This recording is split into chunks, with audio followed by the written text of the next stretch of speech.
Alright, ladies and gents, we're now on part 5. It's not always what you think. We're talking about some issues in test and measurements. And we're going to look right now at test bias. Is it fair for everyone? Let's see what we're going to cover here. As we've seen, test scores can vary across groups because factors unrelated to the purpose of the test. There are always things that take place whenever you're giving like achievement tests and maybe high stakes testing. I can remember some issues happening while we were giving the compass test. Computers go on the blink, updates pop up. We had a fire drill. I remember one poor guy, we had us a bomb threat. And the poor guy, had to test that day, and we were outside most of the day dealing with that issue, but we got him a paper and pencil portion of the test, and he just took his test while he was sitting in his car. So, obviously those things can influence your test scores in a negative fashion. But we can have bias if there are systematic differences in scores across gender, and we can also predict test scores based on group membership. There's a lot of controversy right now about the differences between men and women, boys and girls, dealing with testing. In the past we've seen some issues with math and science scores being down basically for women, and yet scores in like the arts and music and other things low for men. So as far as the last bit of research that I've read on this, about 5-6 years ago, there is still some trends there, even though we try to do everything we can to eliminate them. But you can also have some major bias if you can predict your test scores based on group membership. If we know this group of girls that's going to be taking this it's called the California Achievement Test, we know they're going to have problems with math. Well, certainly there's some bias there.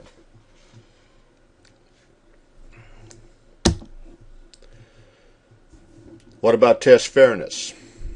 We can use tests and the social values that underlie the usage. Big controversy here in this state about high stakes testing. Is a leap test appropriate? Some people are saying that we ought to do away with the testing because it's certainly biased towards maybe a group of kids or some other student population. Some other people will say that we need it for accountability for teachers and for our schools themselves. We got to kind of get an idea of who's doing the right things and who's making improvement in testing. Some teachers are against it because they don't want to have their pay and also their evaluations based on student scores. So there's all kinds of views about the test fairness, and so as long as we're going to continue to do it, there will be some questions about it. Test bias is the result of statistical analysis that will help ensure the validity of a test. Remember, we're always trying to increase the validity of our tests. The validity and the reliability of such, but yet you've got to make sure that that test is valid, that it covers and it tests what you want to test. Now, both of these things are very important. Your tests need to be both fair and unbiased if we're to put any stock in the results. And so the tests have got to be, I guess for lack of a better term, neutral. They're supposed to be our tool to be able to tell whether our students know what they know or they don't.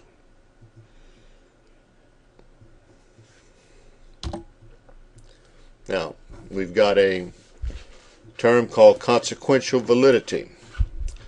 A guy by the name of Samuel Messick looks at consequential validity this way.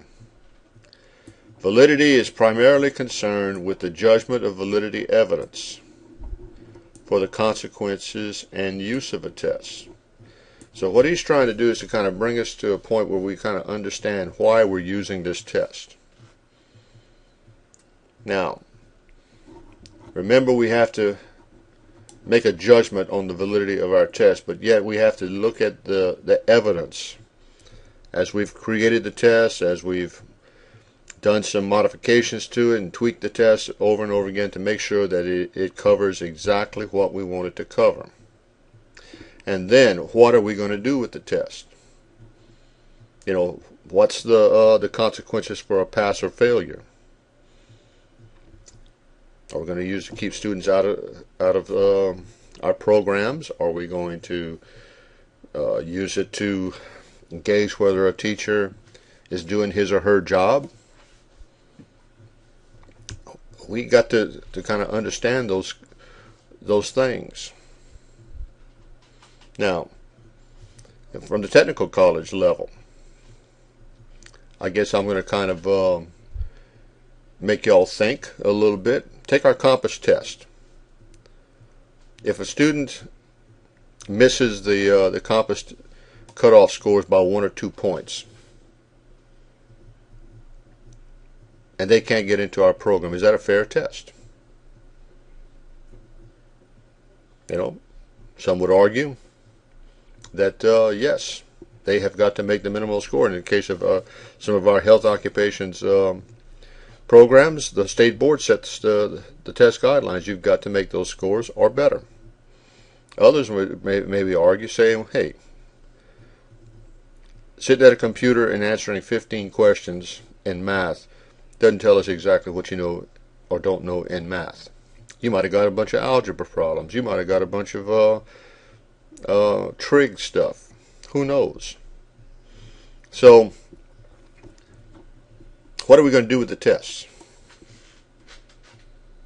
Now, for validity, it requires evidence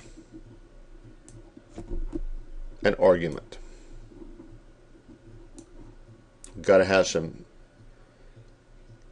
evidence that it is valid. And we can kind of go through the content of that test, examine the questions, and probably make a case that it is valid. An argument. Can it stand the tests of time? Can it produce results that are fair and equitable across groups? Will it be reliable and give consistent measures that you and I can trust? And so that's some pretty high standards that they've got to be able to, the test has got to be able to meet. And Messick goes on to look at two facets of validity. One is the source of justification.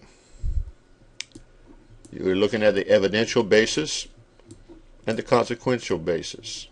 Is it valid in its content? And is it valid to use for whatever consequences we wish for the outcomes? And then he looks at a function of testing, the outcome of testing. and that's how do we interpret the scores, and how do we use the scores. See, I've always wondered how in the world all of those scores were derived for all of our compass tests. We've got probably about 40-50 different programs with different test scores. Who said that you had to have a 48 in math to be able to get into to the nursing program? What's the difference between a 48 and maybe a 40?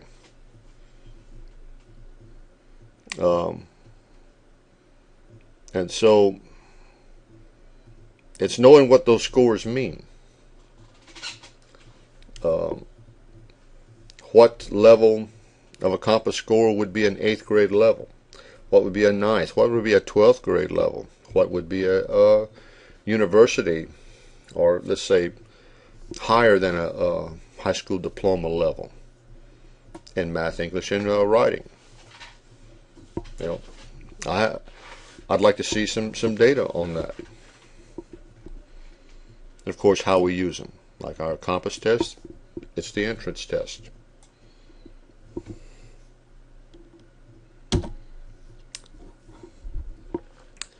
Over the past few years, we've had the fair test movement take place across the United States and other areas. And they have some points that they want to certainly make concerning testing. First and foremost, our assessments should be fair and valid. We've discussed that over and over again throughout this course. The assessments should be open. There should be an open process in the development of these assessments, and also we should be able to examine these tests. Some proprietary test developers don't want that to happen. Others do, sort of like the open source versus proprietary software issues. You and I go out there and buy Windows, we can't touch it. But yet, if you want to buy Linux or some of the other open source software, you and I can do whatever we want with it. And so, people who are in the fair test movement believe that there should be an ability for us to be able to look at every test that's out there and judge for ourselves whether it's fair and valid. Next thing, very important, should be used appropriately. What do we do with the results? The evaluation of students in schools should consist of multiple types of assessment conducted over time. Like we've talked about the high stakes testing. This shouldn't just be every year you do a pre-test, post-test, and examine the results. There should be more testing done over a long period of time before we make some decisions about a school or whether a teacher is doing his or her job. And then maybe we ought to look at some alternatives assessments. Maybe some that are more manipulative in nature rather than just paper and pencil. And so it's looking at a wide variety of testing rather than just a narrow type of testing. Getting back to our technical college system, should the compass be the only determining factor of whether or not our students get in? Maybe we ought to look at their grade point average in high school. See if they have a diploma, a GED. Maybe some of them might even have a college degree. Some of them graduated from college. I would think it would be kind of embarrassing for us to give them a compass test. But yet, sometimes they certainly do. So, these decisions certainly going to be made by someone with a whole lot more authority than me. But yet, it's certainly issues that need to be addressed.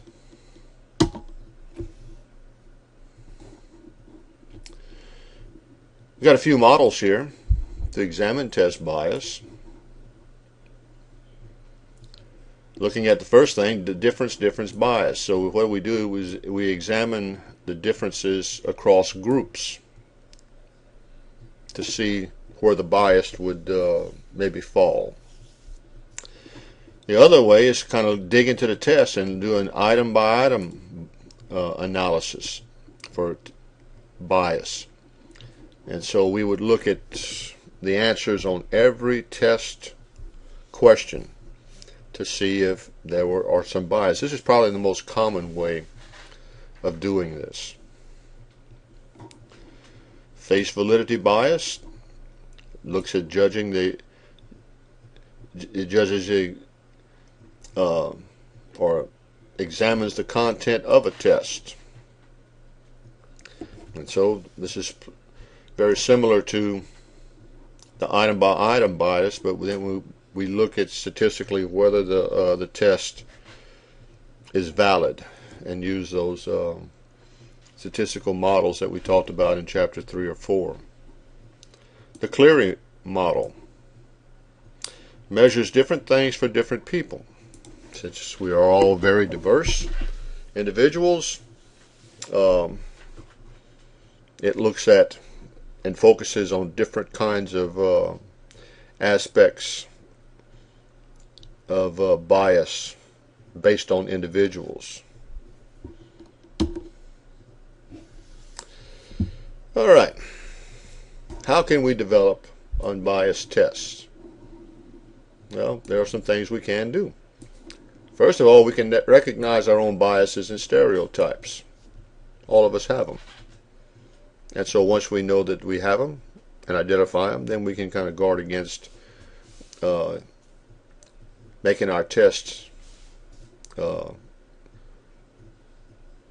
have our built-in biases in them.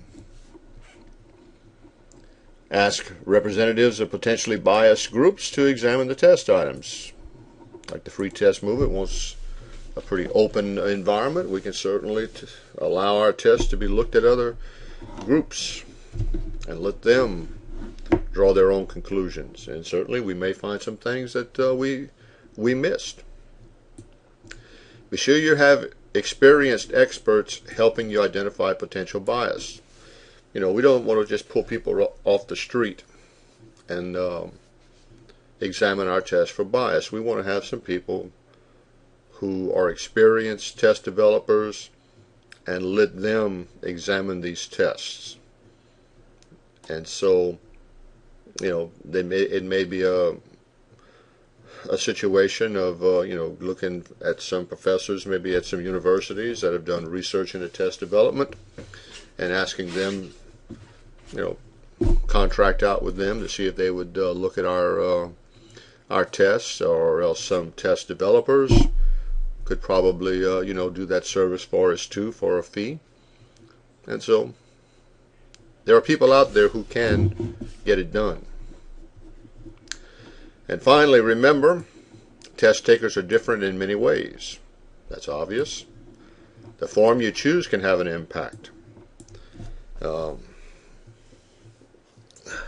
Since I do our compass testing at our school from time to time, I've got some students that are just potential students that have just been intimidated by taking the compass test on a computer. They would rather take a paper and pencil version of it.